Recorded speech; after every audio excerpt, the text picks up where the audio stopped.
Well, hello, everybody.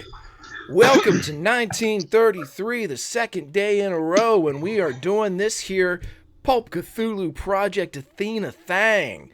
We are down and dirty into New York City politics. We met Pete Abraham last night. We got into some serpent people. There were some more artifacts acquired.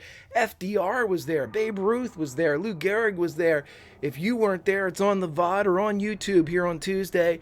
But until then, we have the continuation of this tale because it is far from over, my friends. As here in 1933 is the continuation of a story that began in 1915 with the origination of the original Olympians, Project Kronos. Two of their members, Barney and May, are lost somewhere that has been termed nowhere.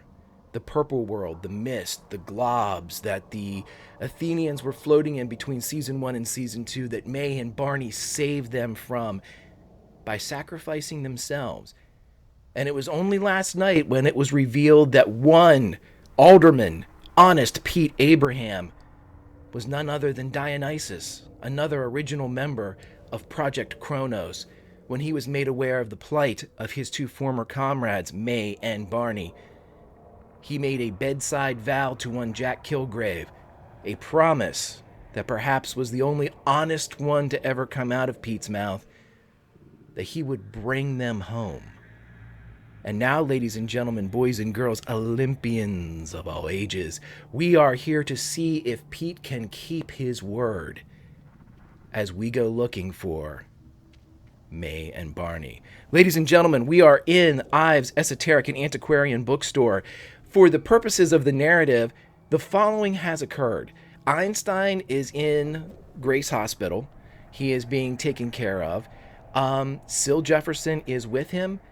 And for the purposes of the narrative, Sabella is also removed from the bookstore and is under the care of none other than Phil Castillo. Of course, everything will be fine. No one is concerned about this, but this is something that happened when everyone was away.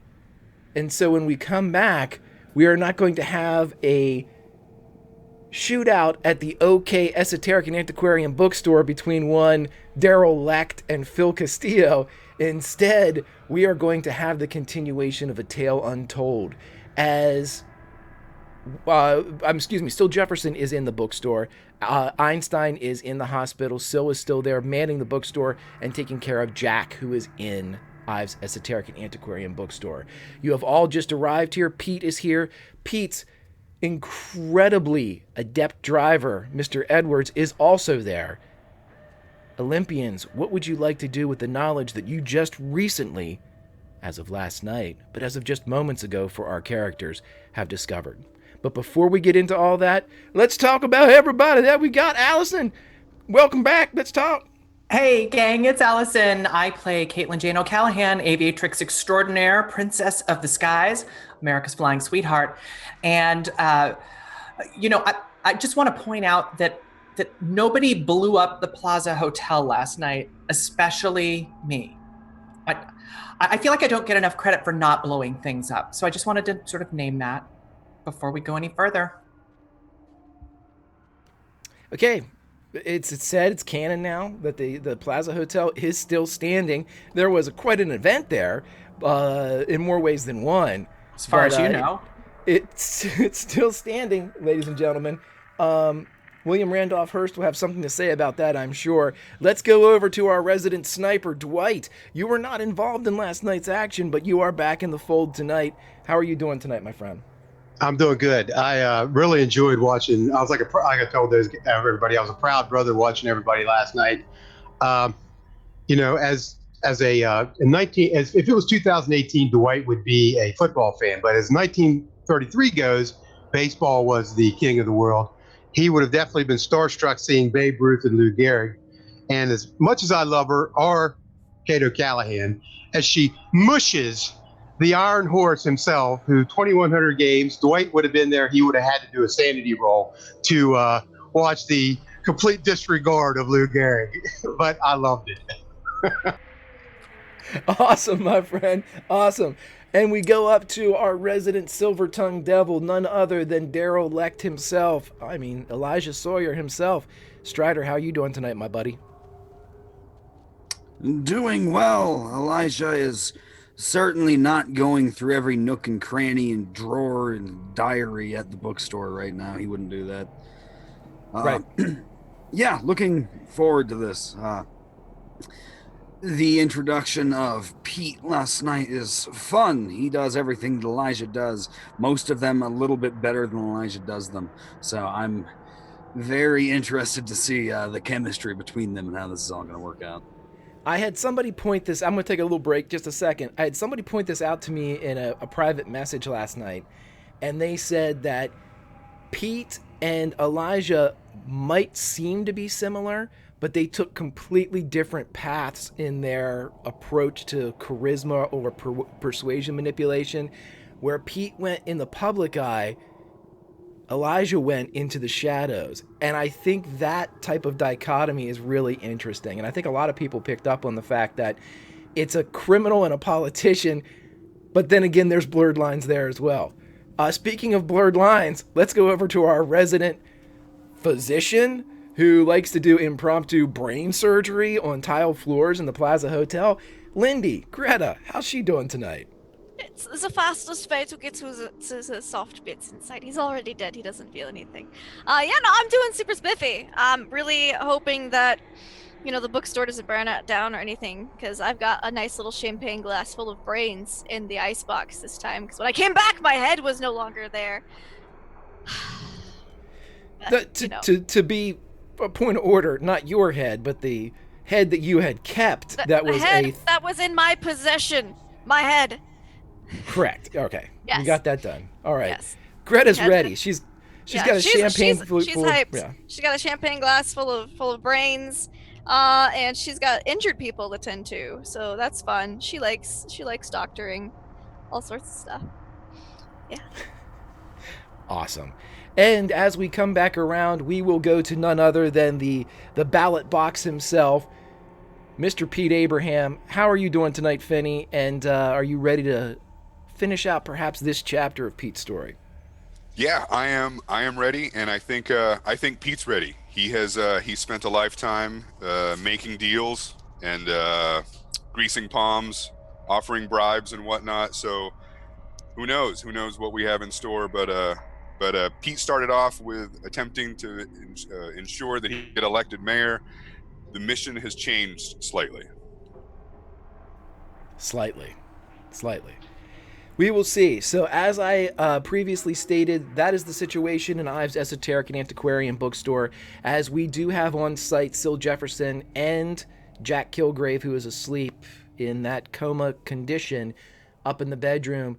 You all have just walked in. Mere moments have finished since the end of the Plaza Hotel incident. There is no sight of Ruby Foster. However, you are greeted at the door. Thanks, Allison. You are greeted at the door by none other than sniper extraordinaire and baseball fanatic Dwight Burke. Ladies and gentlemen, Olympians, take it away for me. What? Go ahead. It's all you. What happened, guys? Well, we didn't blow up the hotel, Dwight. I'm feeling pretty good about that. That's a first. We haven't blown up something in a long time. Dwight's still, he's holding on to his. I'm sure his ribs are probably broken. He's probably kind of leaning back. And You took a really bad fall. I forgot. he says, "Listen, guys, I felt like Phil could probably watch over Sabella, probably best, and it was probably best to get Phil out of the situation. So he is watching her. Would I know, kind keeper, where he took her? I'm sure I would. Dwight wouldn't just let her go. Right. He didn't just sweep her away. He said that he was taking her to a nearby hotel that was 2 blocks up and 1 block south, still in the Lower East Side. It is called the Gundam. And I have the address and all that. You know what I mean? I know where she is. And Yada, yada, yada. Mr. Okay. Burke, I don't give you enough credit. Those two together, two birds, one stone. Genius. I will not regret at all picking up this souvenir since you weren't able to attend the big banquet last night.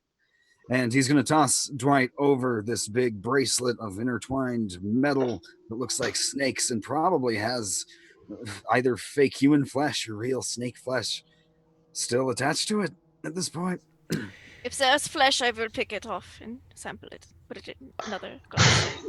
There isn't any Go ahead. flesh on the weapons. Anything that was pulled or ripped free whenever you drug it off of the attached forearm has seemingly disappeared. They seem very, very clean. Oh. Dwight kind of looks. He gives kind of like Sawyer a nod, like, thank you for doing that. But Dwight is very. Dwight is not going to put it on right away. Of course, he is like very. Serpents are evil in his. As Bible would go, he would definitely.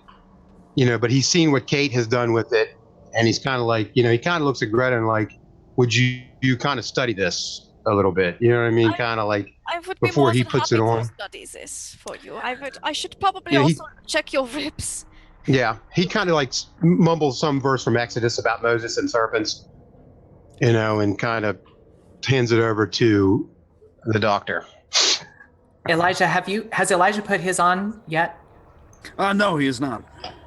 So as the exchange is happening, I step up and, gentlemen, I think I might be kind of cautious if I were you about strapping that thing on. Because doctor, I don't think I can get this off right now. No.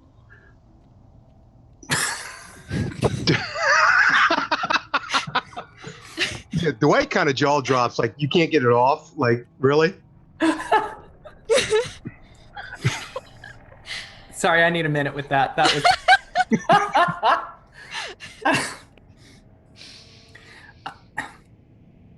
Well, when I tried to take it off, it just kind of dug into me a little bit, and Really? so, seriously, cut it out because you're killing me. Just playing Greta.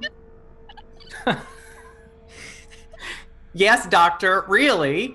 I'm not kidding here. And when I tried to reach out for one of those other ones back at the hotel, I think, I mean, there was a lot going on, but I think it bit me. Like this one, I think it bit me right on the finger. So you're saying these could be dangerous?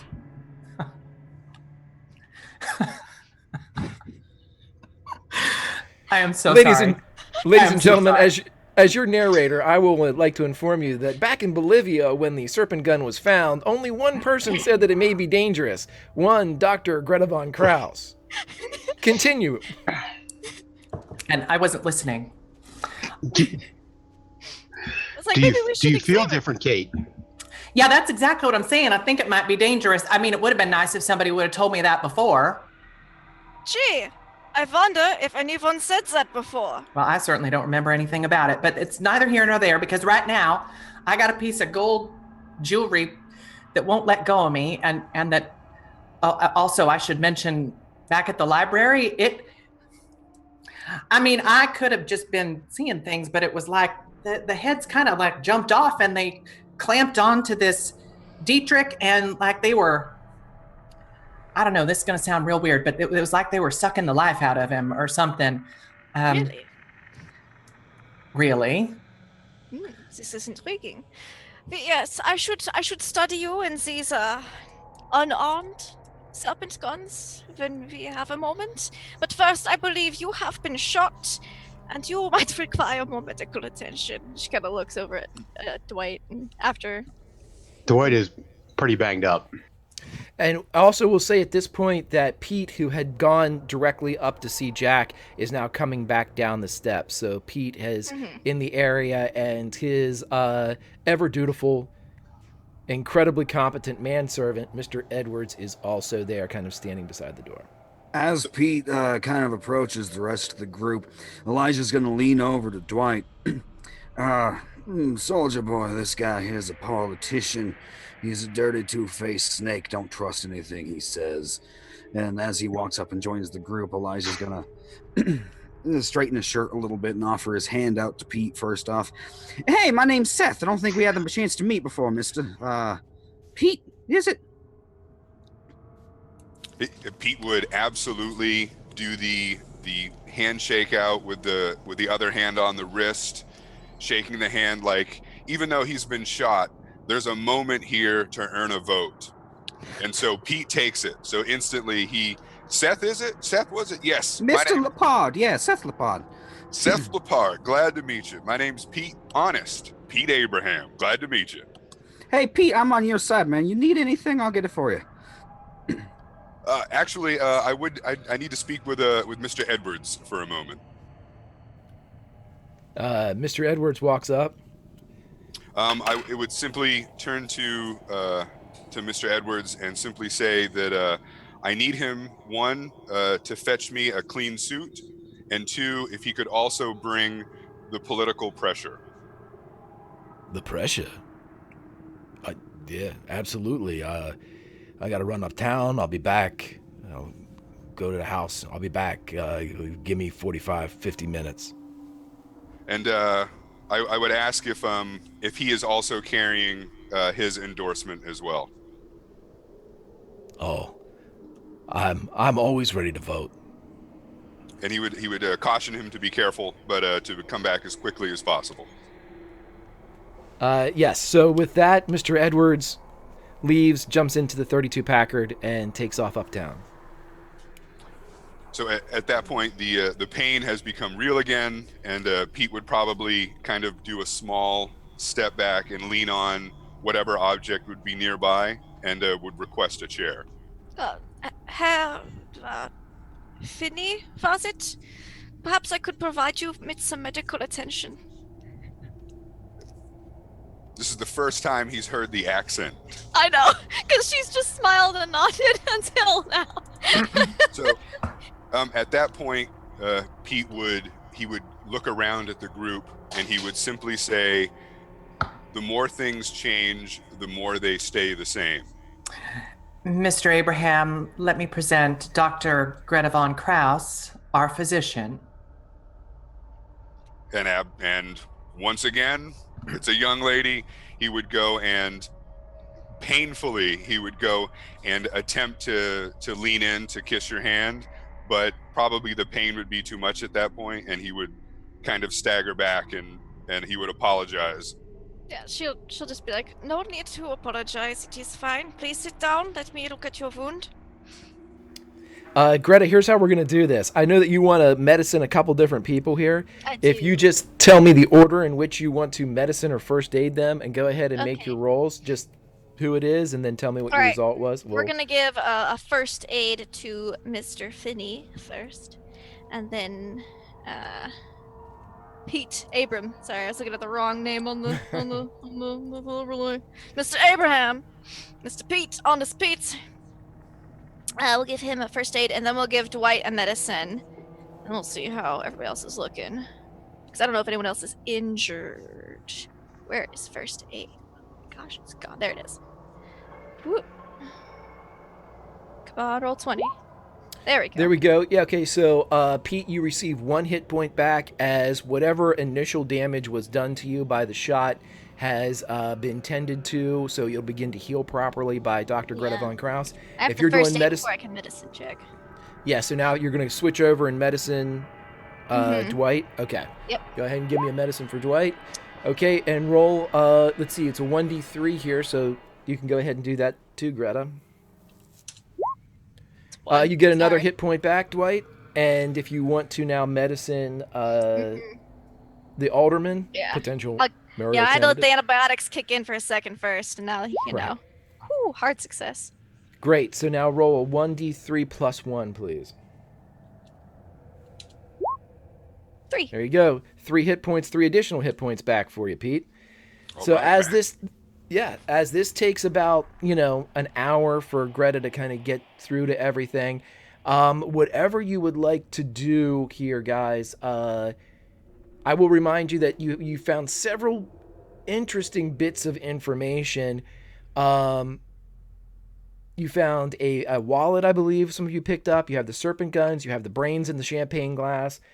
You also, Pete was identified the fact that there was a symbol on these creatures as they burned away, which he rolled for and correctly identified as being caduceus, because they are campaign contributors to Pete. So that's the information you received last night. How would you like to proceed, kids? As the medicining is happening, I think I'd have some questions for Mr. Abraham. Now, Mr. Abraham, I think you owe us something of an explanation. You probably owe us about 15 explanations, but primarily here, what I'm interested in right now is how do you know Ruby Foster, and how do you know her parents? Because we, you know, we never met her parents, but we tried to. Well, I guess we saw their bodies in Borneo, but how do you come into all this, and what does it mean that you were an Olympian? What? Because I think this is we're still within 24 hours of actually learning that there were Olympians before us, right? So this is all still pretty new. Correct. And Ruby has not given you names. She has simply said that her parents that she was staying with, you guys have kind of ascertained that she came back at an earlier time, 1923, Right. aged 10 years, and stayed with these people that she referred to as her parents. There was no additional information given at that time. Okay. So Pete would carefully consider the question that was asked, and he would remark that he was approached by the man upstairs, Jack, and was welcomed in to the Olympians along with a few others. I myself was Dionysus. And while I have never met Ruby Foster until the happenings at my former fundraiser for mayor, I was aware of Poseidon and Hephaestus, who I believe, beyond all else, they are the parents in which she seeks.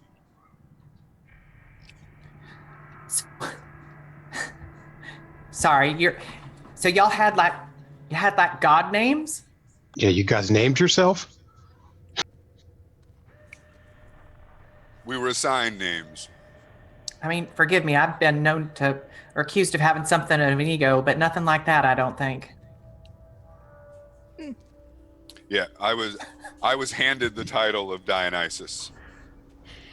Why? I like to think that it is my affinity for. That's why I hated prohibition, and I was absolutely against it the entire time while I served on the board of aldermen, Amen. quickly attempting to divert conversation. Goddamn, Jack, Greek gods, that's just masturbation at this point. I don't know. I kind of like the idea. I think we lost Strider. Video. Bumped to Mr. USB. Lapod was just taking a moment. It's fine. I blipped out into the nothingness for a sec. Back to the purple. And there he is again. Okay. There we go. Did I mess up your cameras? No, don't worry, I got it, bud. You're Allison for right now, so I will switch you guys back. I am the flying princess of sky, yeah. Stuff. Stuff. Aviation and things.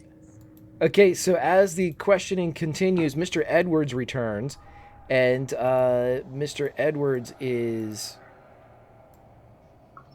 returns carrying a briefcase. And as he walks over, he says to his employer, "Here, sir, the political pressure."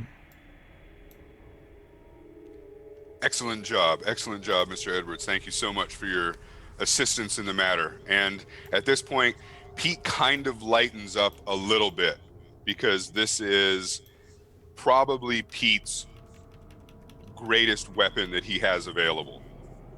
And he would put the briefcase onto the table, kind of almost ignoring the fact that there's people around, and like, here is a trove of information. And he would open the briefcase, and just a scattering of papers and files all through it.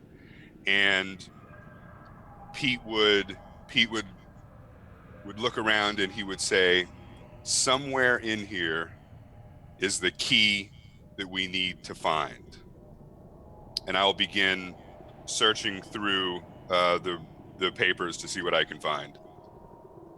Sure thing. What I would like you to do is anybody that wants to assist into the political pressure can roll me a library use, if you would like. Greta would assist. Pete can do so with advantage because this is his stuff, but everybody else just a straight roll. Oh, I failed. Ooh, hard success for Kate. So is this English. My notes are all in German.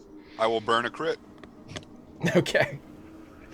So as you are all looking through there, almost at the exact same time, as these sheafs of paper are kind of being scattered out on one of Sabella's tables, as everything is being arranged and kind of put out and names are being looked at, maybe an hour and a half has passed, and almost as one, Kate and Pete touch the same picture, or the same letter, the same piece of paper, and as they kind of scoot away the pages on top of it, it reveals the letterhead of the single eye of Caduceus.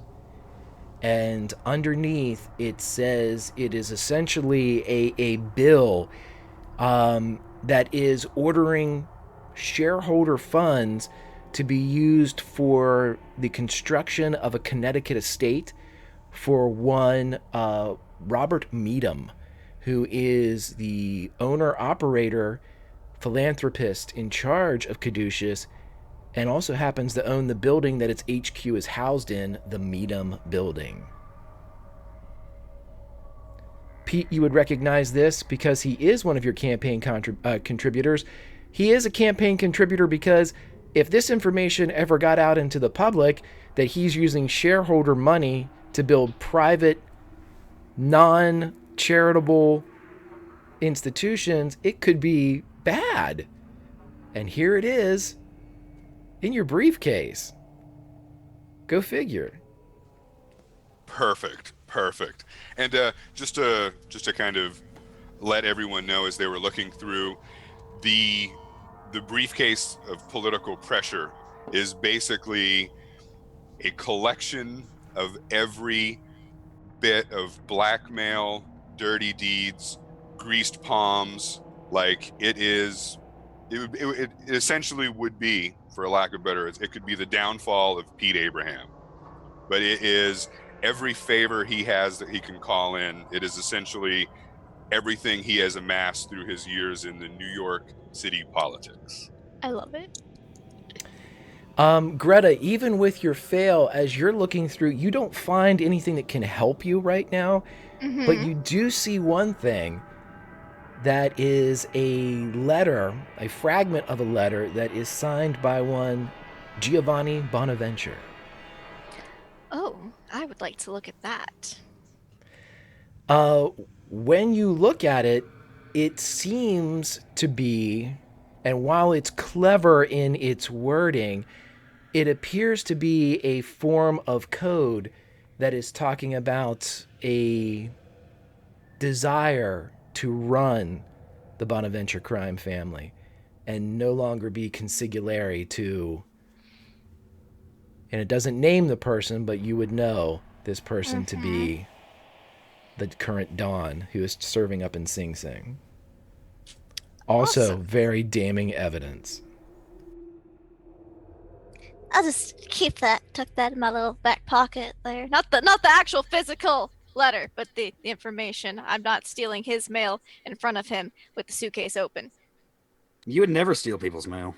What? I don't steal people's mail ever. I just open it, read it sometimes, and then give it to him. That's unethical. Put that in your put that in your briefcase, Pete. No one knows Okay. Greta steals mail, though. Okay, so you guys had mentioned before, too, that the Caduceus HQ was a point of... It was one of those threads that the Olympians, the Athenians, hadn't had a chance to pull on quite yet. As soon as they arrived back in Manhattan, it has been one thing after another, whether it's a collapsing apartment building on 116th Street, the burning of the New York Public Library, or the whatever it was a mere few hours ago in the Plaza Hotel.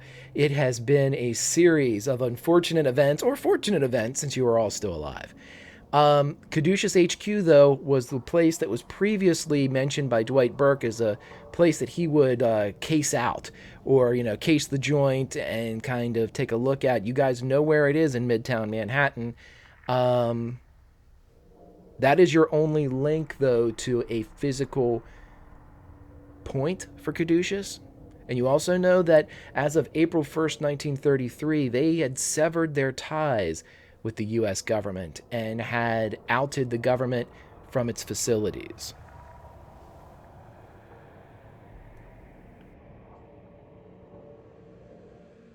We probably should case that building. It kind of looks like Kate.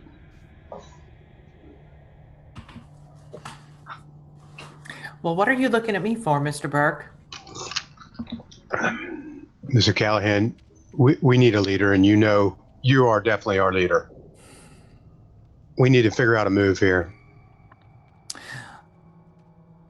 Kate rolls her eyes a little bit and then looks at Pete. Mr. Abraham, what do you know about Caduceus? How are they wrapped up in all of this, do you suppose? Well, they have donated heavily to get to secure my continued existence in the on the board of aldermen. But can I also do a roll to see what I can recollect? Right. I will give you this much because of just his affiliation with them. He would know that they are a charitable organization. This bit of information that had fallen into Pete's lap concerning the Connecticut estate would be something that Pete was able to utilize against Meadham. Meadham as a man is somebody that Pete would have only met 2, maybe 3 times. He's an older gentleman, old money, and the charitable organization is the place where he spends his most of his time. It's in the Meadham building in downtown Manhattan. But Pete would know this: if there was something Caduceus related to his knowledge because of his former, learning about the Connecticut estate, they own no other land that he knows of. Pete, what's the best way we can use this info against those Caduce bags?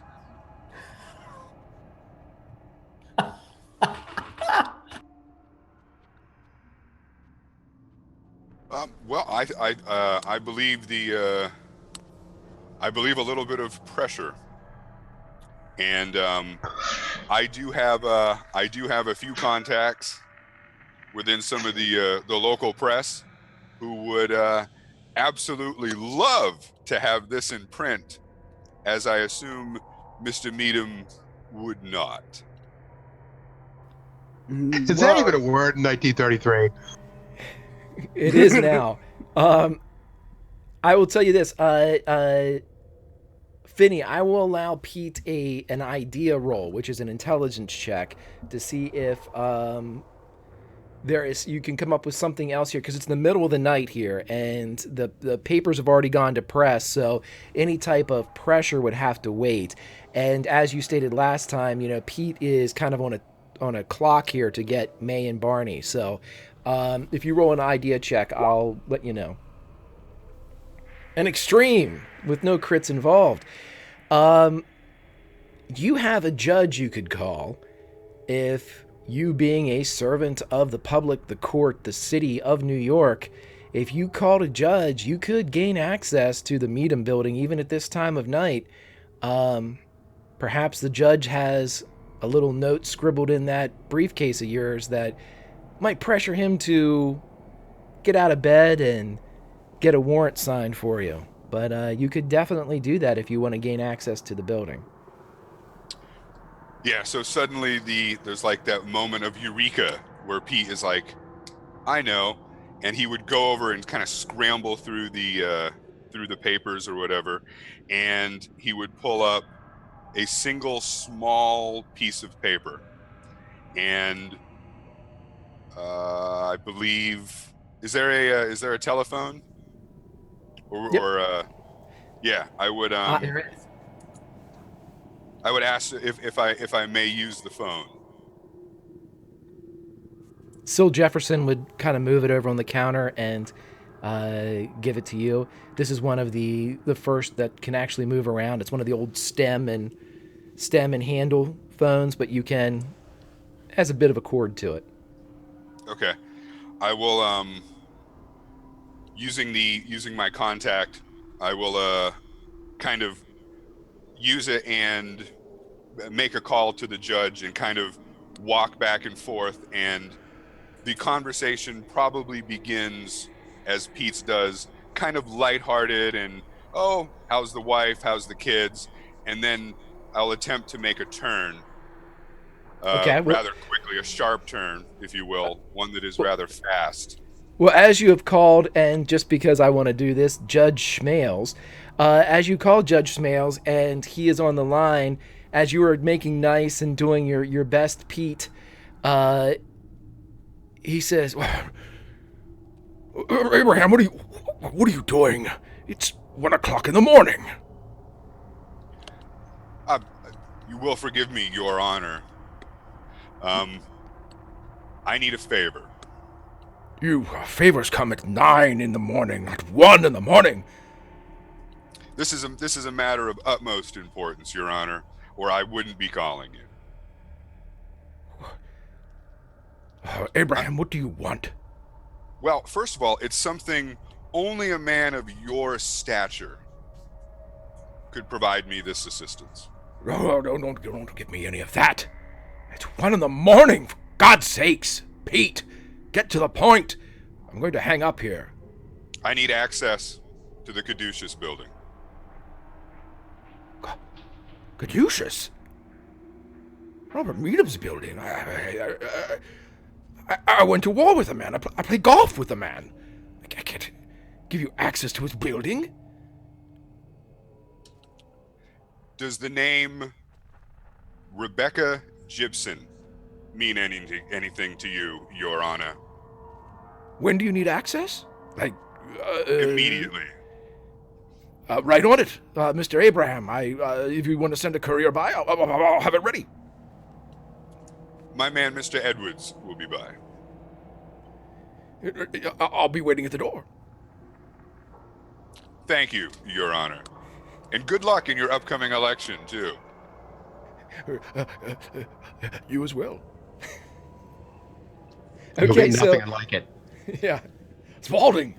Okay, so you are gifted with a writ and warrant by Judge Smales to enter the Caduceus building. It arrives, and we'll just say between 2:30 and 3 o'clock. The warrant arrives at Ives Esoteric and Antiquarian Bookstore by one Mr. Edwards, who seems to be able to traverse the Isle of Manhattan like no other. He is the very Santa Claus of the vehicular ability in his destination after destination. What would you guys like to do? He seems like a jolly fellow. Thank you, Andy. You're welcome.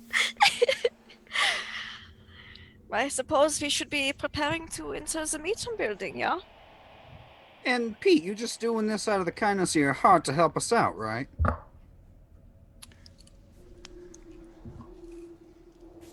Normally, I would have said absolutely. But this is personal. How so?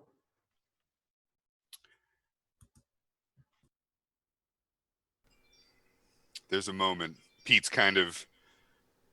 he's just thinking, and he pulls out his cigar lighter again, and he holds it up, and you can see that it's actually engraved, and it simply says friends in far off places. And he would say Hephaestus and Poseidon.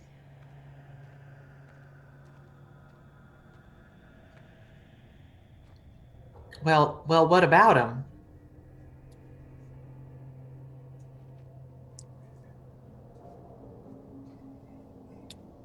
They were probably, no, they were the only people I could count as friends I've had in probably ever. After all, I am but a humble public servant. Hey, we's all Olympians here. We get it. I go to the end of the earth for these guys. Kate literally laughs just like that. Greta just smiles quietly in the corner. Dwight says politicians.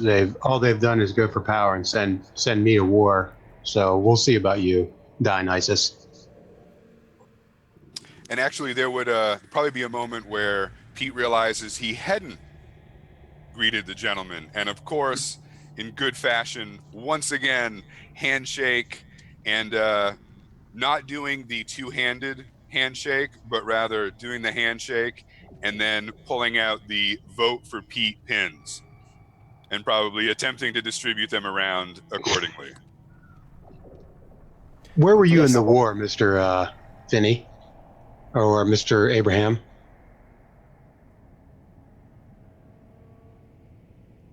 Selling war bonds? Actually, I can tell you that you might notice I have a small hitch in my giddy up. And I actually sustained injury during the war. Dwight kind of eases back a little bit. You had to be an officer then, with your age and all. Pete would quickly say, absolutely. And Dwight kind of gives him the nod, like, all right, he's good to him. Okay. And if Pete could have during the time in which it's waiting, would attempt to kind of isolate everybody at one point or another, kind of jovially talking about, oh yeah, I remember there's one time during this election, blah blah blah blah blah, carrying on or whatever. But at some point, he would interject and say, I mean no offense, but be cautious of the German. To each one of us? Yeah, like individually, minus Dr. Minus Von the German. Well, oh no, shit. Dwight would say to him, if he, because Dwight was very, very suspicious of Germans as well. He would say, listen, he said, I understand, Mr. Abraham, your concerns, but she has had, and Dwight really trusts Greta after the whole building incident where she could have just basically turned him over to Dietrich. She's proven nothing but a loyal ally, and I would do anything for her as I would for any of these people. So, I mean no offense. After all, she seemed to do a wonderful job on patching me up. My only concern is I have seen the city I love corrupted by the influence from Germany. And I would hate to see history repeat itself. But says, I understand, but she is one of us. She's an Olympian. And I can respect that, sir. And thank you for your service. So I just kind of like, you know.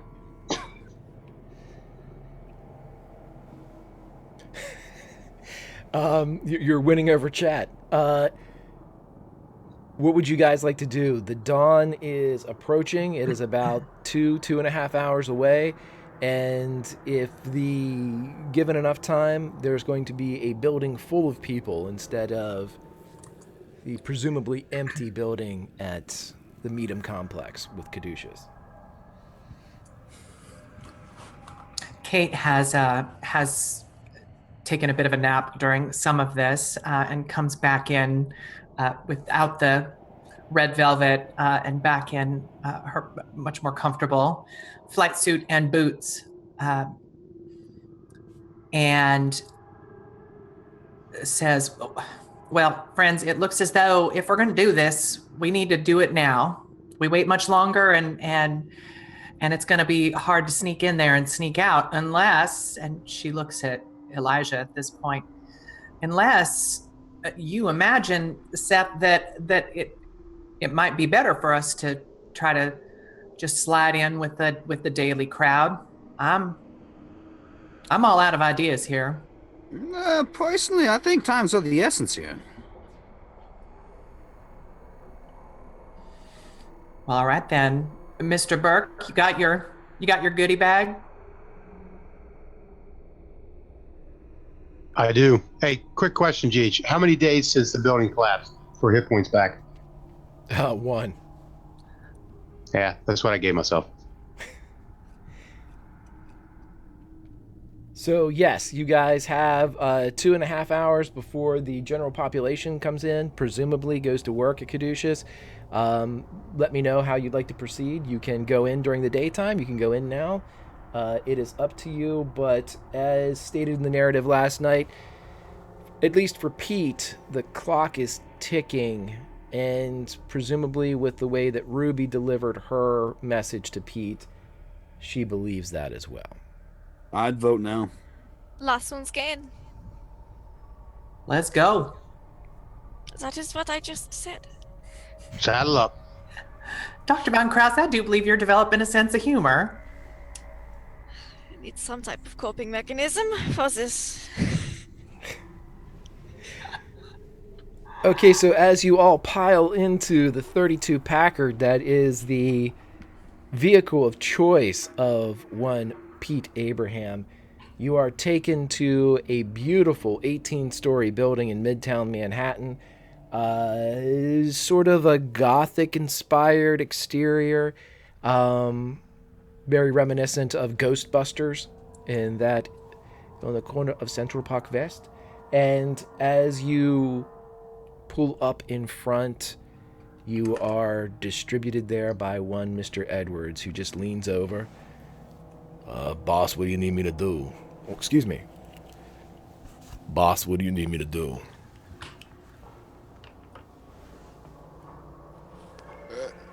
Keep the motor running. Always. As we get out of the car. Oh, no. No, go ahead. He's just going to say, if any pitches come my way, I'll make sure and swing.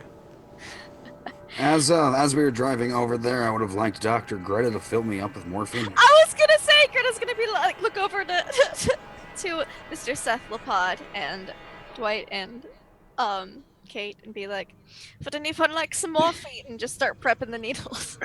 Hey, yeah, Pete, get your papers ready because you're about to see some morphine given. Your secrets are safe with me. And I will shoot up Mr. Seth. And if Dwight wants any, she'll give them to him. I don't think Miss O'Callahan's gonna want any, but yeah, she'll. I think I'm all right tonight, Doctor. Thank you. She'll give the boy some morphine then. Pete would, as we stand outside, there's a moment where Pete would kind of look around at the group. And if I recall, everyone here is at least a decade younger than Pete, right? Yeah, Probably at least. 2 decades, 3 in I'm some pretty. cases. I'm pretty sure Dwight's the closest in age to you, and 35, Dwight. yeah. Yeah, Dwight's 35. Greta's the next. She's 32. 28. And there's a moment where Pete kind of pauses, and again, the falsehood that is Pete Abraham, honest Pete Abraham, drops for a moment. And he basically says, I don't know what's going to happen, but I just want to thank all of you for helping me help my friends.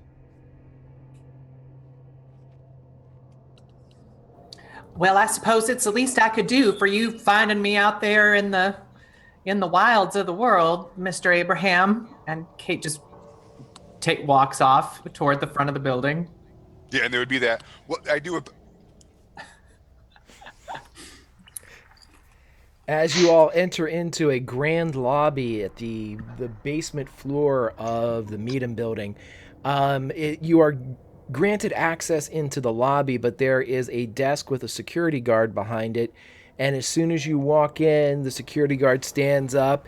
An older gentleman. He kind of straightens his the holster that he has, and he immediately kind of points back the way that you came, and he says, Well, business building opens at 6 this morning. Kate looks back over her shoulder at Pete.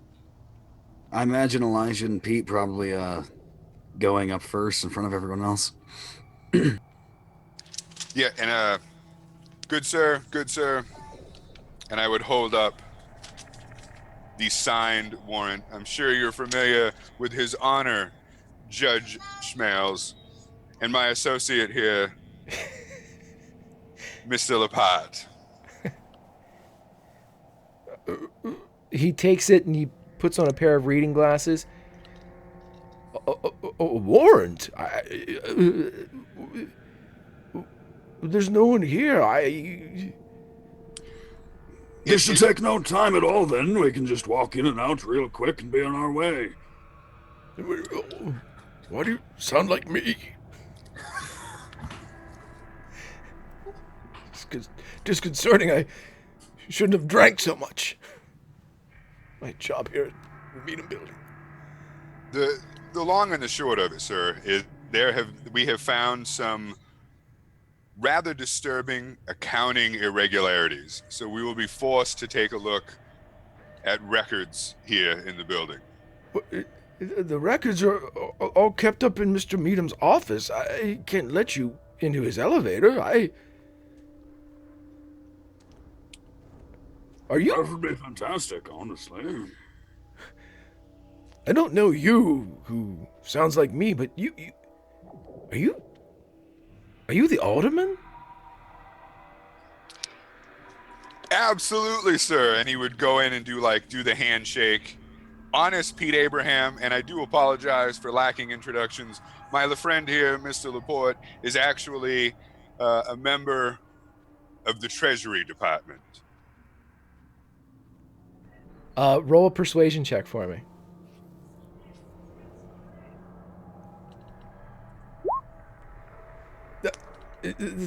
Treasury. I can't let you up. And he turns his attention to Elijah. The Treasury Department?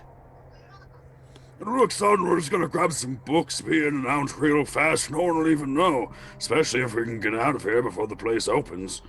I'd like to get to bed, honestly. It is disconcerting, to say the least, but... Roll me a persuasion check, sir. Elijah. That it is. Hard success. I like the sound of your voice for some reason.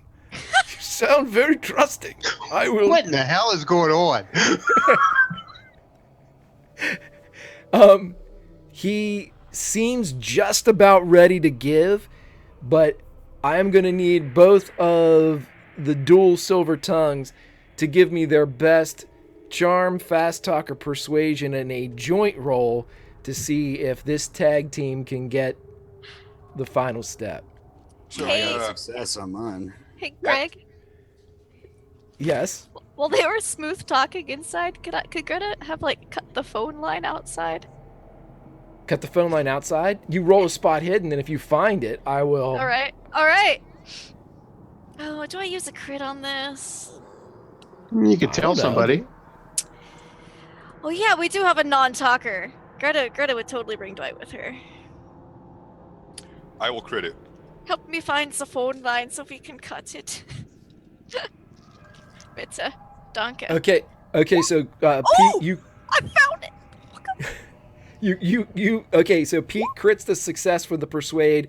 Elijah succeeded on the persuade. The spot hidden is discovered, and right there this is 1933. The phone box is literally on the front of the building because they don't have anything in the walls yet. So it's there, and the line in is running down the front of the building before it extends into an overhead line across. Give me a mechanical roll, and you can take it out. Okay. It's a success. Yeah, it is snipped, and for all intents and purposes, the building is no longer telephonic. Cool. So, as you guys go back in, and with this joint tag team of the Silver Tongues onto this bewildered guard by the alderman and the man that has the fantastic voice, he just shakes his head and produces a set of keys that he inserts into a very old elevator. Elijah, this gives you a moment of deja vu, a bit of... Don't say that. Don't even say that. Well, No. for a moment, you think about the Hibernia Bank building down in Louisiana, and you kind of brush it aside as that escapade didn't end quite the way that it was supposed Noticeable to. hesitation. He takes a minute before he steps on. Yeah, so he opens up an elevator that has an iron grate against it, unlocks it, pulls it back, and he says, "There's no operator, but just it only goes to one floor." I think we'll be fine, sir. Mr. Lapod, Agent Lapod, excuse me. Are you going to join us? Yes, of course. Pete would also slip the guard, give him a handshake with a $20 bill in his hand. You've got my vote. He goes back to the desk and seems to kind of glance back a couple times, but if you are a reader of body language, he seems to accept that everything that has been told to him is the truth by the fact that he identifies Pete from the papers, and he was very convinced and soothed by the voice of Cephalopod.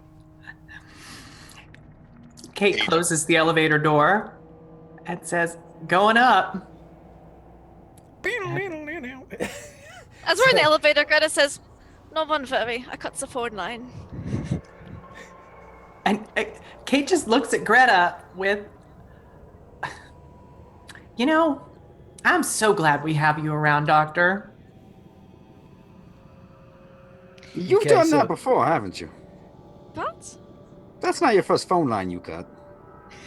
You guys are going up as this conversation is taking place. The first one in the States. Dwight And- starts putting his grand together.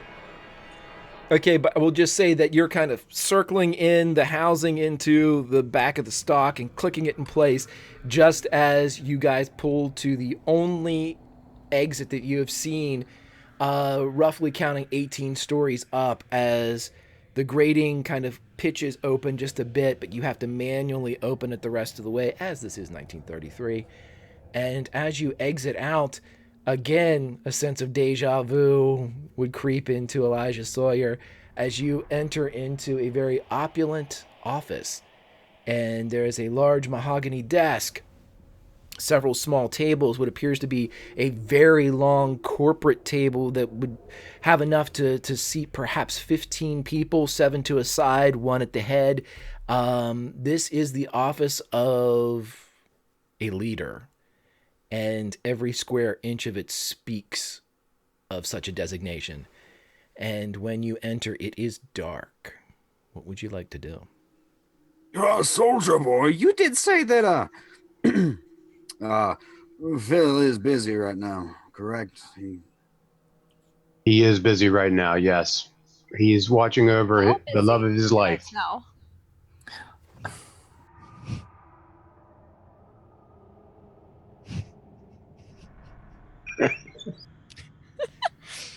Shots I don't know, fired Ben off. is just so snarky tonight. You have access to the head of the caduceus in Robert Meadham's office. What would you like to do, Olympians? Kate looks for a light switch. You quickly find one, but when you do hit it, it seems to be very low light, as it appears that most of the light generated in this room is from the large window that encompasses one far end. But since it's dark, there's nothing. As all that's happening, all that conversation's happening, Kate flips on the light and says, "Boys, cut the chatter. We've got work to do here." Can Dwight take a listen and spot hidden check? Dwight kind of snaps back it'll, in. Yeah, it'll take you a little bit of time. Tell me which one you want to do first, and I'll do listen first. That's a fail. yeah, you don't hear anything.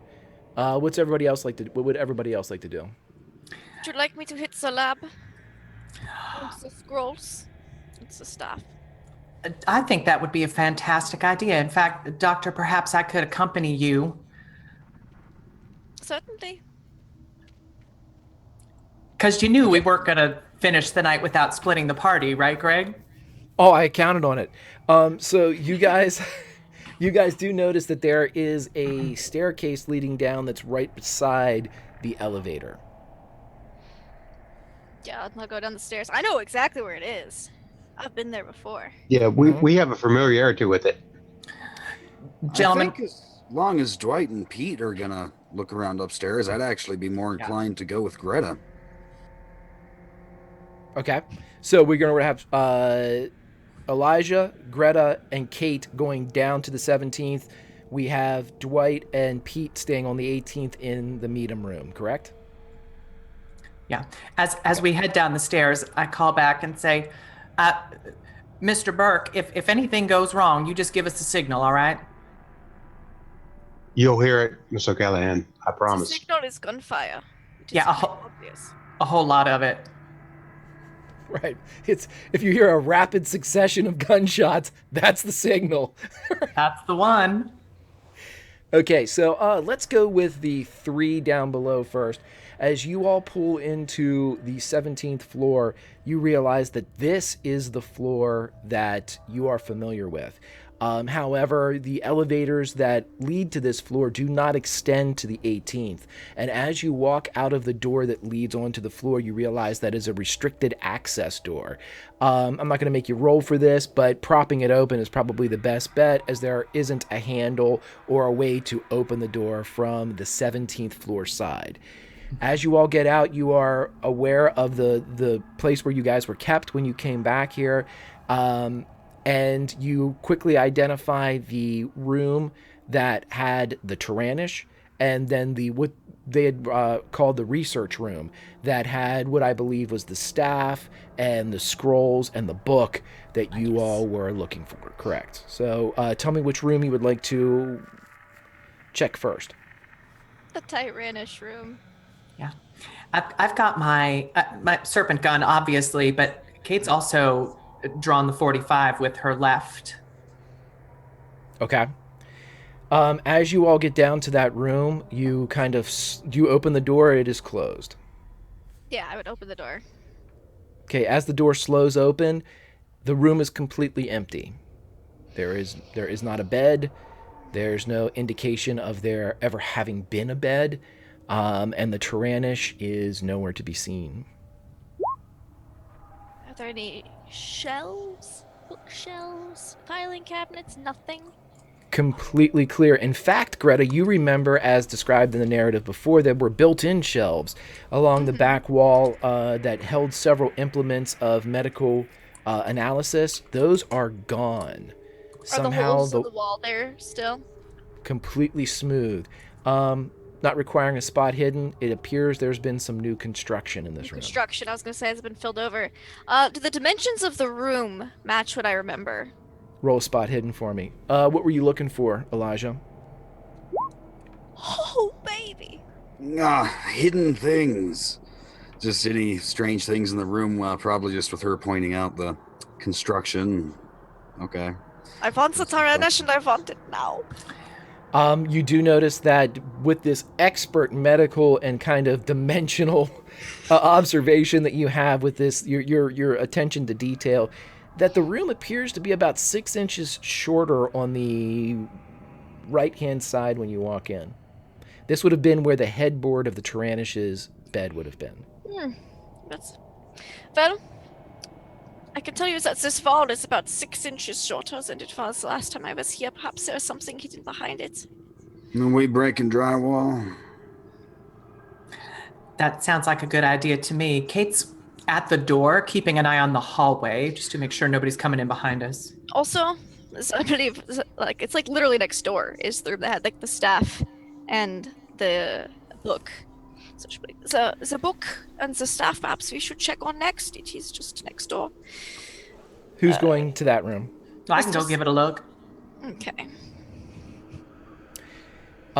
Kate, as you open the door, you realize right away that there's the difference between this room and the room next to it, the one that held the Tyrannish. This one is artificially dark in that the window on the far wall that had been almost floor to ceiling is now covered in boarding and big, like, lengths, not plywood, but big lengths of board and tack across it, as it appears the window has been blown out. Okay.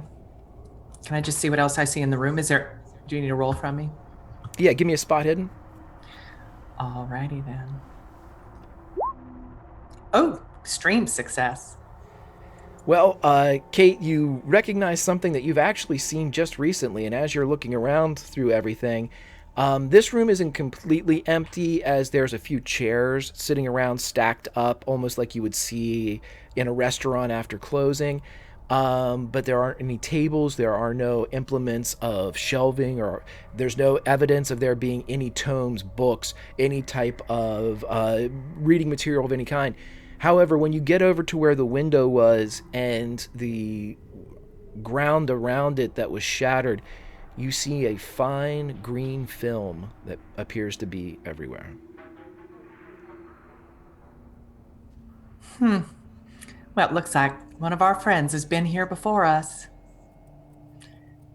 And I'll leave then and go back out into the hallway outside of the other room and keep an eye out for guards or anyone else. We're smashing drywall. Okay, roll a strength check, whoever's doing this, so we can see how easily you do this. It's drywall, it's plaster, it's coming down, but... Oh man, we suck. I ain't kicking drywall with these shoes. No, rather these shoes. Okay, so it takes a little bit longer, and it's a little bit noisier than it would have been, but you guys break through it, and as soon as you break through it, the drywall and the plaster, which is what it really is, cracks and falls away in large chunks. Would have been drywall at that time. I'm saying it's plaster, damn it. And so as the plaster comes down, Just the expert. It's cool. Oh, great fucking drywall, fine. As the drywall comes down, it breaks and falls down, and Elijah and Greta, you see the original wall. At this point, after the depth of the construction is taken into consideration, about 3 inches further in, is splattered with blood everywhere.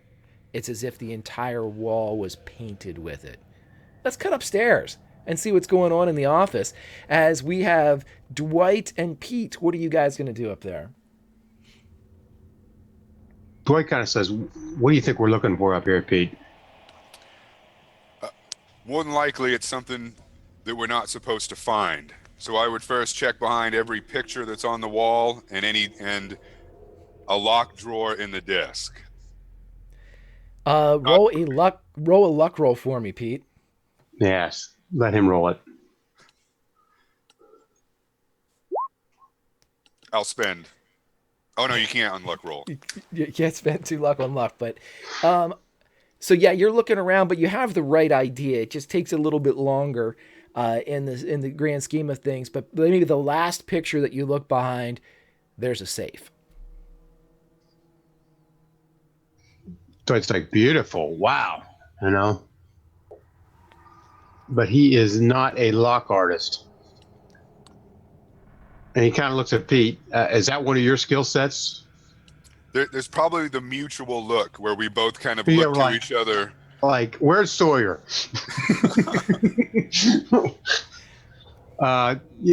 So Dwight will actually do a spot hidden as well, just to make sure we're not getting anything around us. Is that possible?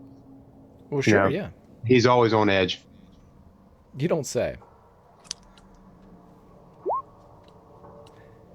Just a casual glance, you will notice that it is almost 5 o'clock in the morning. There is a soft gray glow to the Manhattan skyline, but as of yet, no yellows or oranges or reds, as dawn is thinking about showing up. We need to get somebody who can pick this lock. I don't know. What would it take to pick up a lock? Mechanically speaking, mechanical roll. Or if somebody actually has lockpick, they can do it. You shouldn't have left me downstairs. Well, he would know that. I'm not having my NPC roll to get you guys into this. So. Listen, he had the familiarity with Jolly. Mr. Edwards, damn you. Mr. Edwards. You mean a mechanical repair roll, Greg? Is that what you're talking about? Yep. These back in this day, locks are nothing more than. Okay. Yeah, Dwight would even know that Greta, Sawyer, and Kate are way better. Literally everybody that went to the 17th floor. The old guy downstairs you just conned is better than Dwight at this role, you know? So he'd kind of look at Pete and be like, "Pete, you want to go downstairs and grab whoever can pick this lock. We found something here, and bring them back up here to unlock this safe. Or do you want me to go?" One thing you would have noticed about Pete is that he definitely uses a cane, and he has a bit of a limp in his right leg. I'll go, Pete. And Dwight kind of kind of looks at him like, and puts his hand on, "Are you going to be okay? You know, in case something, Dwight knows something's happened here. Is that obvious? With Mueller, he attacked the building. So obviously there's been battles in this particular area." It doesn't appear that there's been any fight whatsoever in this room. Okay. Well, Dwight will then go get who he thinks is the best capable of picking a lock. And Pete would probably have a seat at the mahogany desk at the head. Does he pull out the cigar? Because Dwight would light it for him. Yes, absolutely. Yeah, Dwight kind of lights a cigar for him. Much obliged. Okay. So, Pete, as you are left alone in the office of Robert Meadham, Dwight, you go down into the hallway of the 17th where you see that the door has been propped open to allow access back up to the 18th. You hear a commotion, which you realize is just hand in hand with Olympians nowadays. I'd like you to roll a spot hidden for me, though, as soon as you hit the 17th floor. Hard success. At the far end of the hallway where the bank of other elevators happens to be, there is, for a moment, a flash, almost as if a light had passed through the floor. And as it kind of passes down and the shadows are illuminated for a second in this this wave. At the end, you see the silhouette of a woman with hair down into her face. She is completely naked, and the next second she is gone. So where does it like she just like pff, like right in front of me? Well, no, she's a Like, good The 40 yards away from you. Tyrannish, whom he saw, maybe? Dwight does recognize her as a Tyrannish. It certainly seems to bear a strong resemblance to the person that you were in a plane with for several days. Yes. Right, and yeah, after he got eaten by a snake, and he It was a bad couple days. He kind of he was scream for Kate first off. Kate. Well, Kate's right there watching the hallway from the door. So Did she in fact see that as well? She saw none of the light. She saw none of the wave. She did not Dwight see. kind of like checked his eyes. He's like, Kate, I think I just saw the Tyrannish. Well, I don't think so, Mr. Burke, because she's not here. In fact, there's nothing in this room. So there's a lot of blood in this room, and I take a sample. Is this the same room they're talking about, or this is the hallway though, right? This was past the rooms that they're currently in, past where Kate was standing at the doorway, who you did not see when you stood down there. The hallway was empty. There was a flash at the far end. You saw an outline of a naked woman with hair in her face that you believed to be Doc, the Tyrannish. The morphine's kicking in that you gave me. I saw a flash of a woman, and it looked like the Tyrannish down the hallway. That is not a side effect of morphine. I did not give you that much. Well, where is Dwight I saw right something now? Then. Are you with Kate? Are you close to Kate now? Well, I mean, I'm just talking out loud because I assume there's nobody here. Other than the silhouette of the woman that's naked with the hair on her face. I need to know, though, positioning wise, and for theater of the mind, right now we've got shot again. we've got Greta and Elijah in the room that was formerly held by the Tyrannish. We have Kate in the doorway of that room. Where is Dwight? Is he with them? Dwight would literally be in the hall wherever he saw the Tyrannish when he came down the steps. Whatever he saw, that's where he's standing. Okay. I hate to say it that way. That's what it would be. But if it will save me, I will go anywhere you want me to go. No, I just wanted to make sure I knew right where you were when you hear the door. Dwight would be right there, probably, wherever he would see down the hallway. No, I just wanted to make sure that you were down the hallway whenever you heard the door close behind you. Let's cut back up to Pete in the office on the 18th floor. So, Pete, you are behind the desk at the length of the mahogany table as you are sitting there in perhaps a pose. This is a leader's office, and Pete Abraham is many things, and a leader is definitely one of them. And as you're standing there, you see the door on the stairwell open up, and a naked woman walk in with black hair down over her face, hanging maybe almost to her waist as she walks in. There would probably instantly a bit of panic because one, Pete's all alone, and would probably kind of scramble up to his feet and, may I help you, Miss? I know you.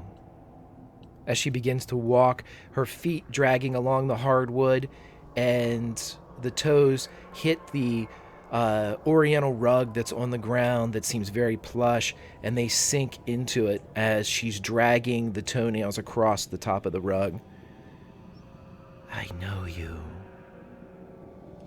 Pete would instantly try to like back up, probably bumping into the chair behind him, and making his way back and be like, how do you know me? Who are you? And again, the hair is down completely in the face, so you can't recognize features beyond just the physical form. And she's walking around the table towards the head. I've seen you in my dreams.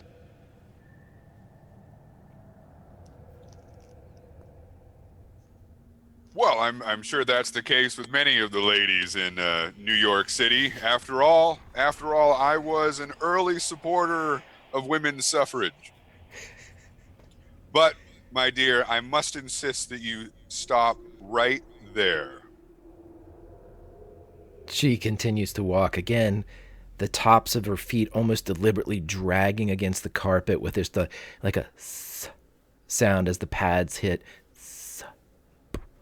As she walks around, and her fingers are dancing along the backs of the leather chairs as she's approaching you.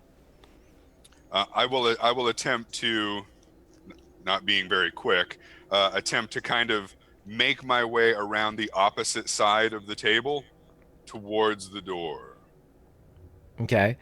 As soon as you begin to move, she stops and cocks her head and causes the hair to kind of drape more over her face, and the hair itself appears wet, as if it is either actually damp or dried with some type of shiny substance.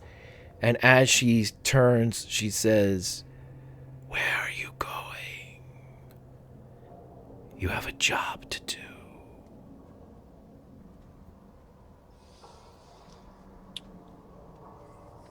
And I have no recollection of this individual, right? At this point, with the cocking of the head, I will allow you to roll a spot hidden.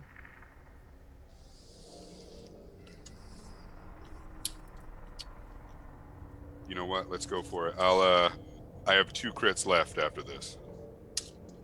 Okay. Let's burn them. There is just for a moment, a fine-lined jaw is exposed. Just a bit of the jaw, just a quarter of the chin as the hair splits for a moment.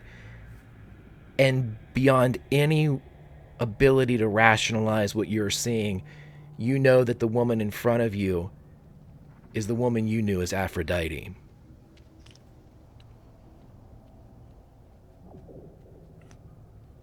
I would probably simply say Aphrodite. And again, now the head turns the other way as if listening with another ear. Pete.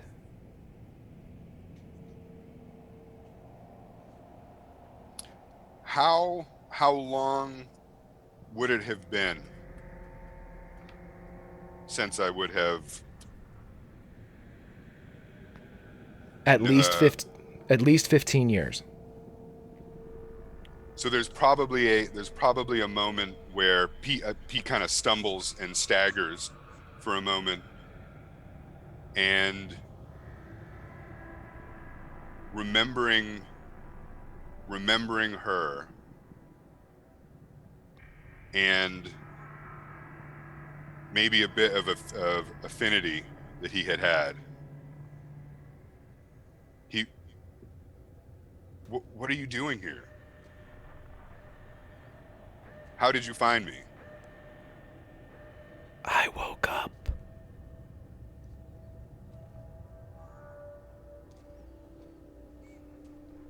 He put me to sleep when you left. He was scared.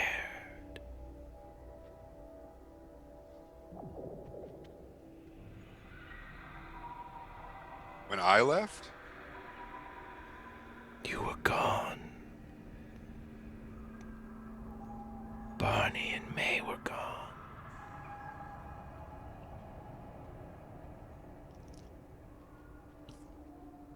Do you know where they are? And beneath the hair, you see a huge white smile crack across the face. I do. And she starts to walk again towards the safe. Let's cut back downstairs to our 4 Olympians who are downstairs. You guys hear the door shut behind you. Dwayne would try to slam the door. Why did you let the door close behind you? What? Doors just close by themselves? We had it propped open. Dwight would attempt to, can he shoot the lock? Oh, you can certainly try, yeah.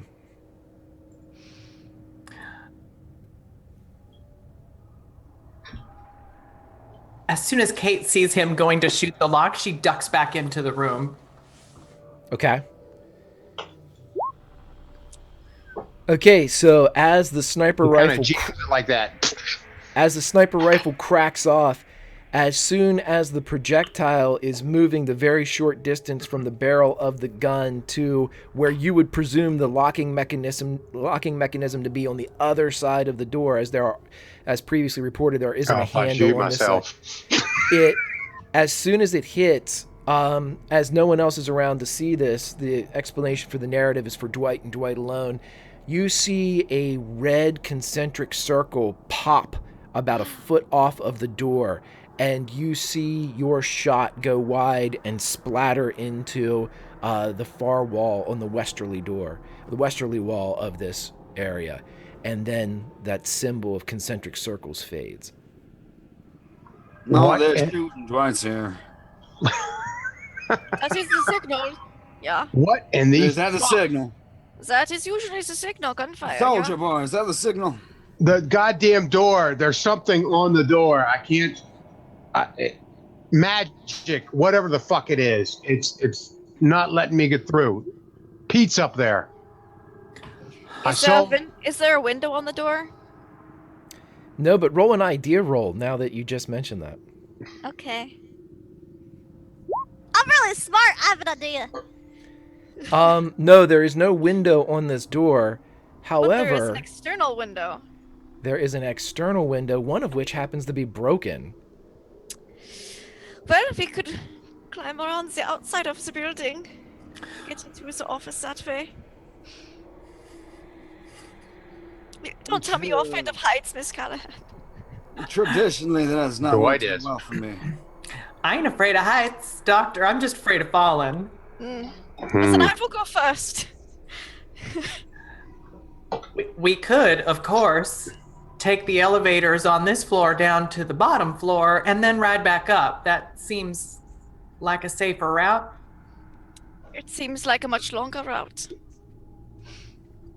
Pete's a good man. I'm sure he can handle himself. Dwight kind of agrees with the elevator.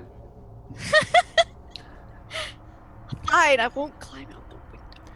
What would you like to do, Olympians? Was there anything left on this floor we wanted to check out before we left? I just have a piece of bloody sheetrock in my medical bag now. That's cool. It's fine. Yeah, heading to the elevator. Okay. I will allow you all to get down to the bank of elevators. Greta, you staying around? You doing something different? How well boarded up is this door? You mean to the exterior of the building? Yeah. Oh, you could get through it. No, you look what you did with that sheetrock. You could easily get out the boards. I'm not even going to make you roll. I mean, they'll just fall off if you touch them. They'll just fall? Very shoddy. Because we've damaged the interior structure. That's not how houses work, Greg. Oh, Christ. This is a sky rise. This is poor construction to begin with. Lowest bidder. Okay. Oh, sure. I'm thinking, because he said he saw the Tyrannish, and then we heard the door close. She has a mild obsession with the Tyrannish. How long would it take the elevators, Greg? Like, how long did it take us to get up? There's only one way to find out. It took you several minutes. It took several minutes? Yeah. I mean, it went up 18 floors. It took you about 3 minutes to get all the way up. There's a call button here, right? So I can push the button and expect to see the elevator? Right. The call button in this day would call the elevator car, and the operator inside would then come to the floor that Let's go to the window. Kate walks straight to where that window was, holds up the serpent gun, and fires 3 shots into the board. Hey, if that's your decision, okay. As you shoot the boards, they immediately break away, and there's a rush of wind as you are high up in the New York skyline. How fucking high are we? 17 stories up. What? Yeah, so as you guys feel that rush of wind, you are able to kind of peek your heads out and see that about 8 feet up, is a similar window. There's also a nice little ledge because this is a Gothic-looking structure. And we're sure Pete's not just gonna come down here in a minute because he heard the door close. Then, if you want to wait and find out, I'm going up, and Greta's gonna climb out the window. Just goddamn red voodoo magic on the door, I'm telling you. There's voodoo magic on the door. Okay, so Greta is just saying, fuck all y'all, and she's climbing out onto the ledge. I love it. I couldn't love it anymore. Dwight kind of looks like Kate. Well, as soon as Kate sees Greta walking out, she's right behind her. I'm still in my fancy evening wear. Dwight turns to Sawyer and looks at like the two guys are still standing there like, I'm waiting to hear the signal. Right. We haven't heard it yet. yeah, there should be a signal. I agree. Right. Okay, so as you get outside, I'm going to allow you to do one of two rolls for me, Greta. Okay. You can do a regular climb roll. Okay. Any success will do. If you do not wish to do that, you can do a strength roll, which would require a better, hard, or extreme roll to succeed. To climb up to the next floor, or a dex, which would be a hard or extreme to succeed. Okay, well, my strength and dex are the same, and my climb is shit, so I'm gonna use Greta's strength and crit it. Okay. Yeah. So Elijah's Kate, actually waiting at the window in case someone like starts to fall. Okay, Elijah, as you see, and Dwight from inside, and Kate, who's as the narrative states, yeah, everybody's right there. You guys see Greta step out on the ledge of the 17th. This white dress ain't be ought to be white for very much longer. Jump up, grab a hold of the ledge of the 18th, pull herself up, her feet kicking as she pulls herself up in this evening dress, and before you know it, Dr. Greta von Krauss, the enigmatic ex-Nazi, is now on the 18th floor. Let's cut back upstairs to one Pete and the artist formerly known as Aphrodite. So, recognizing Aphrodite, Pete would actually take off his, unfortunately, clean suit and would actually walk towards his former compatriot and would offer to cover her up. She doesn't stop you from doing it, but she doesn't seem to even recognize the fact that you've draped your coat over her. As she walks over to the safe, you see her press her fingers against the wall next to it, and you see the dial begin to spin on the safe as it goes back and forth and back and forth. And a moment later, the safe cracks and opens with a hiss, as if there was some type of seal on it. And it kind of opens just a bit, exposing the light gray light of Manhattan into the inside, but you cannot see what is in there. I will walk over to take a closer look into the safe, probably to my demise. There are two things in there. One, there is a letter that I will make available to everybody in Roll20. And there is also a lever inside.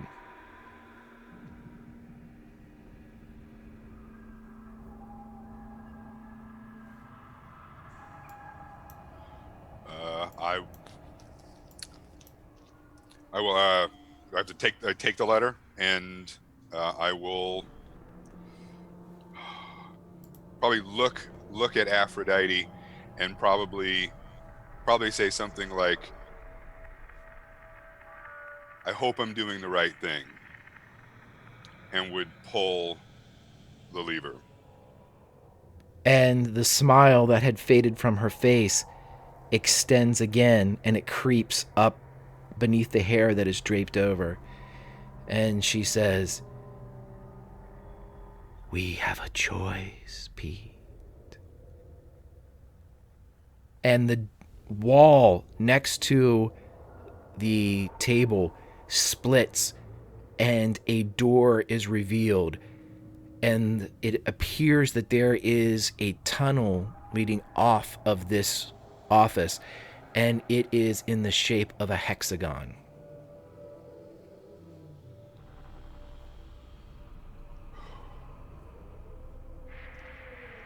Pete Pete would look, and there's those moments where he's thinking, and it's kind of like he's flashing back. He's thinking about days gone by. He's thinking of laughs, visits to random places across the globe. And he would take the cigar cutter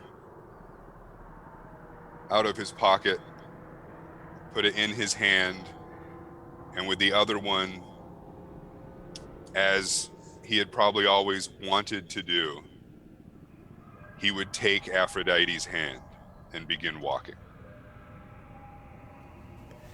So the two of you start walking in towards this hexagonal tunnel that seems to have appeared. And she's still dragging her feet as she goes, but it seems to be more of an affect of her gait than anything else, as she seems to be constantly in contact with the ground, not allowing her feet to rise above the carpet or the hardwood. And as you all begin down this dark tunnel, rings of lights begin to illuminate with each segment of this tunnel that you walk down. And as it's a brief, maybe 5-10 feet down this odd tunnel, you enter into a room, and inside the room are two sets of plates that seem to be spinning opposite one another as they move. And to the right, there is a large expanse of glass, and behind it, a very archaic control panel that seems to be glowing with a soft purple light. Let's cut back to Greta as she is pulling herself up to the 18th level. Greta, just as you pull yourself up, Please tell me I see some of this. you see them. You see you see them exit into this hexagonal tunnel as they pass into the area, and you see a purple pulse come out, and you alone, Greta, hear the following. These creatures seek to put me to servitude. I will give you back the ones that are lost in me for a prize. Cool. Back the ones. All right. And only I hear this? You're the only one. Mr. Pete doesn't hear this, and no one downstairs hears. Oh, that's fantastic. Cool. Leave all the save the people decisions to Greta, because that'll end well.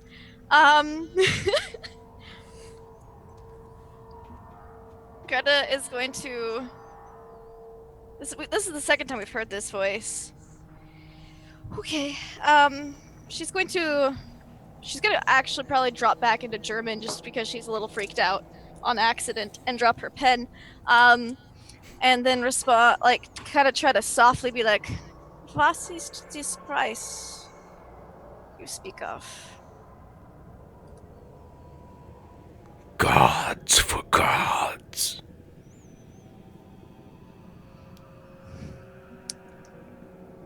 Interesting.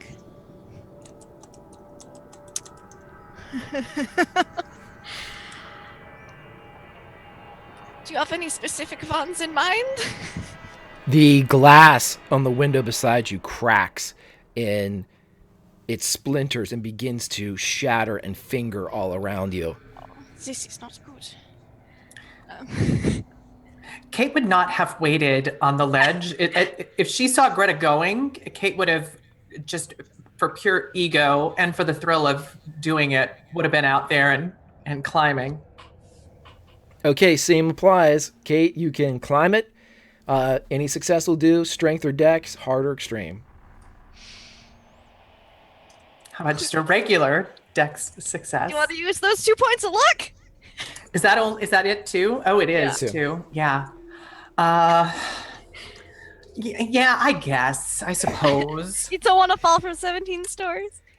Okay, so narratively, it has this luck plays out. Is Kate, as you mirror what Greta did, you jump up and start to pull yourself up when a bit of the masonry cracks away on your right hand, and for a moment, only the fingers of your left hand, the one that currently isn't occupied at least partially by a serpent gun, is able to hold and bring you back around as you reach and pull yourself up, and perhaps feeling its own mortality. You're not real sure, but you're pretty sure that whenever the right hand grabs the ledge again, the snakes move to help as they press along the side and allow you to get a better grip as you pull yourself up. Kate, you pull yourself up just in time to see the glass splinter along the outside of the office. As I'm pulling myself up, I say, "Now, I bet that was a whole lot easier for you without that plaster and stuff falling away. But now, did you do this? How'd you break that window?" I'm just gonna tap on it and see if it like shatters inward.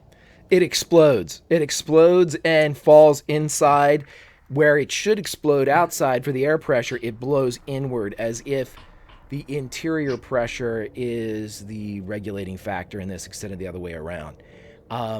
So it flies inside and the wind blows past you as the side drape that Greta has blows forward, as Kate's hair pulls forward a bit as you have this rush of wind, but the 18th floor of the Robert Meadham office is open to you. Elijah and Dwight, you guys are downstairs in the former room of the... Was that the signal? I heard glass breaking. That was the signal.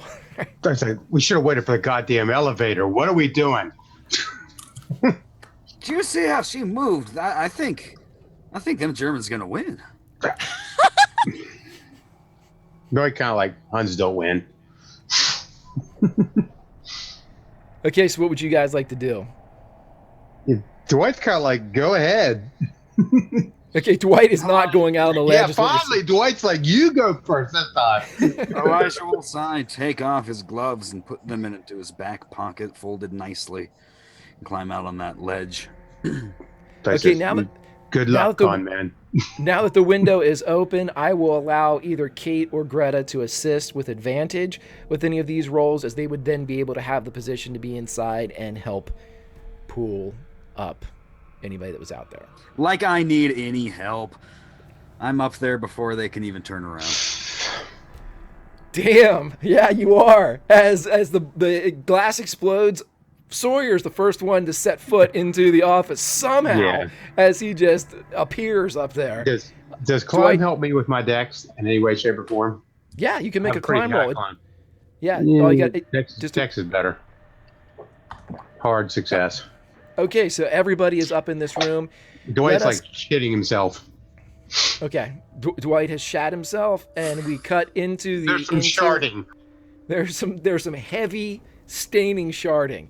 As we cut to the inside... Should've worn the brown pants. Right. As we cut to the inside of this control room, as the device begins with the panels, begins to spin faster and faster. And Pete, as you are now standing behind this control panel, the woman that you knew as Aphrodite, her fingers begin to dance along, and she says, "We're the only ones that know them." He would say genuinely that he's scared. But they were always better than me. And he would straighten his tie, adjust his vest, and hold tight to the cigar cutter and would probably put his arm around Aphrodite. Okay, so as the two of you are there, you see her fingers again. She just places the pads along the side of the device, and dials begin to move. Different levers begin to shift into different positions as she's seeming to operate this via a just touch, just feeling, and it begins to spin. And at this point, from out into the office, you all see a very familiar purple glow begins to creep out of the tunnel. And Aphrodite takes Pete's hand and starts guiding him towards the device as it's spinning. Kate's sprinting toward the tunnel, by the way. Kate, as you are running down the tunnel, your feet begin to move slower and slower as you are running, and you see yourself running as you look and trail into yourself as time itself is beginning to bend in this area. As you can see yourself make it to the end of the hall and look up before a beat before you get to the end of the hall and look up, and you see a woman that you know is the Tyrannish and Honest Pete Abraham walking into this purple light in the middle of the device.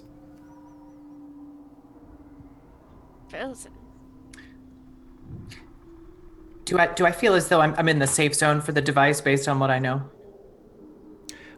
You are not currently in the room. You're still Okay. in the tunnel, so take that for what you will. Okay. Not saying I want to do this, but if I wanted to take a shot at those spinning plates from where I'm standing, could I do that? Absolutely. Sure can. Steven, like I need encouragement here. Kate That's all I wanted. Kate takes all of this in, and she holds up the serpent gun as if she's about to fire toward those spinning plates, and she calls out, "Pete, what are you doing?" He would look, and he would give the classic Pete campaign smile, and he would yell back, "Fulfilling my first promise." And they begin to step into the light. Kate hesitates for a moment, and then she lowers the serpent gun and watches them go. It's gonna be like, yeah, sounds good. Like, in German, though. As you walk in, as these two walk in, something different than what you experienced in Borneo, you see it spin, there is a flash of purple, and then nothing. And Kate, you see that the room is as it was when you first saw it in Borneo, with the lazy spinning, no purple glow of the plates as they slowly come to rest. And lying neatly in a pile is the letter that Pete found in the safe, and the cigar cutter that says friends in far off places. But just on top, in a perfect pyramid, is a Vote Pete pin. And that is where we will end it tonight for the Athenians. But Pete, I'm not done with you yet. There is a flash, and all of a sudden you are in a cave of some kind. You look around and there's a dull purple glow that's casting more shadow and providing less answers than it is questions as far as to where exactly you are. But as you look around and kind of pull yourself up off the ground, you realize two things. One, the pain in your leg has returned. And as you look down and you rub the thigh where the scales are just beneath the pant leg of the perfectly pressed suit. You rub them, and again those scales hurt as they did before Ruby had touched you just hours before. Lying on the ground, curled up, is the woman you knew as Aphrodite, the woman that the Athenians knew as the Tyrannish. And lying just beside them are the still forms, but breathing, of Barney and May. And as your eyes look over in this dull purple glow with its shadows and questions, you see another face. A face that seems very young.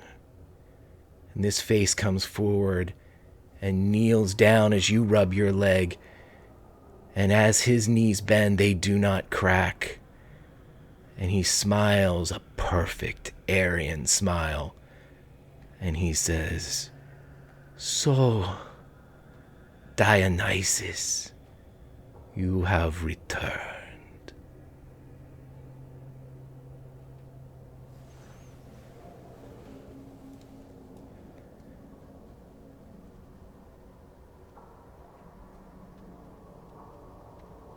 You're muted, Pete. You have anything you want to say?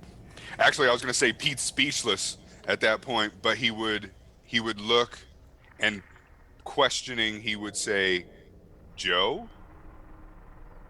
And Joseph Dietrich smiles.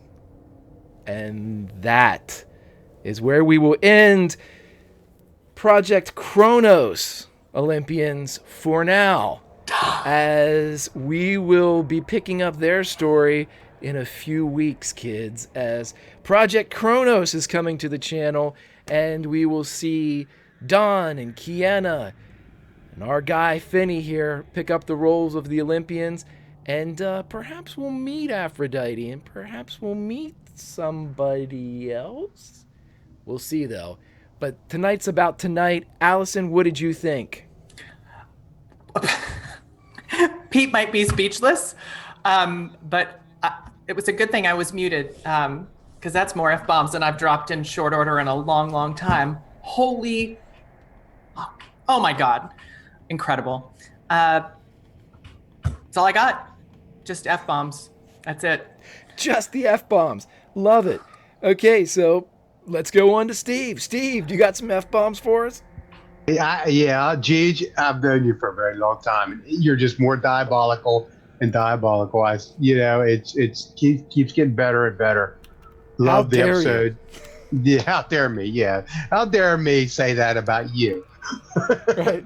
I listen, loved everything. I can't, just the fact that we have a whole other group that has got to get their way. I love the whole idea of it all. Absolutely beautiful. Awesome, brother. And let's go up to Elijah. Mr. Sawyer, what do you think, my friend? Man, that is the quintessential RPG session. The first half was fucking gold comedy, hilarious, like the one of the best sessions, and then some tremendous twists and turns at the end. Man, that's how we do it. Somehow able to mix those two things together in a perfect episode. One of my absolute favorites. Yeah, Elijah Sawyer. I'll be here next week stealing politicians' briefcases, hopefully. Until then, see me on Wednesday on Encounter Roleplay, Thursday on Scraticus's channel, playing with Lindy and Bad Boy Grant. And, of course, next week, right here, don't miss it. I gotta see what happens. Love it, brother. Lindy, what do you think? Bravo, that was wonderful. Loved it. So fantastic. And Mr. Elijah, I believe Greta's plan was to also obtain a politician's suitcase and then sit down with Elijah and be like, "So I found this note earlier. Here, let's dig through all of this." Have some good quality hangout time. Like, look, let's get equal quantities of blackmail and everybody else, and we can still be cool. fantastic. Absolutely loved it. Awful giving Greta be like, yeah, we'll trade God for gods. And Greta's like, yeah, okay, sure, as long as it's not me. Okay, yeah. Just, she's so bad. But I love this. This is so good. You should come here every Sunday and watch this show because it is amazing with amazing people. And oh my goodness, Pete Abraham was fantastic. Loved it. Loved it. Can't wait for some Project Chronos stuff to come up soon. You can find me online at Laugh Love Lindy and on Twitch and Twitter on Sunday nights here for the coolest Pulp Cthulhu anywhere.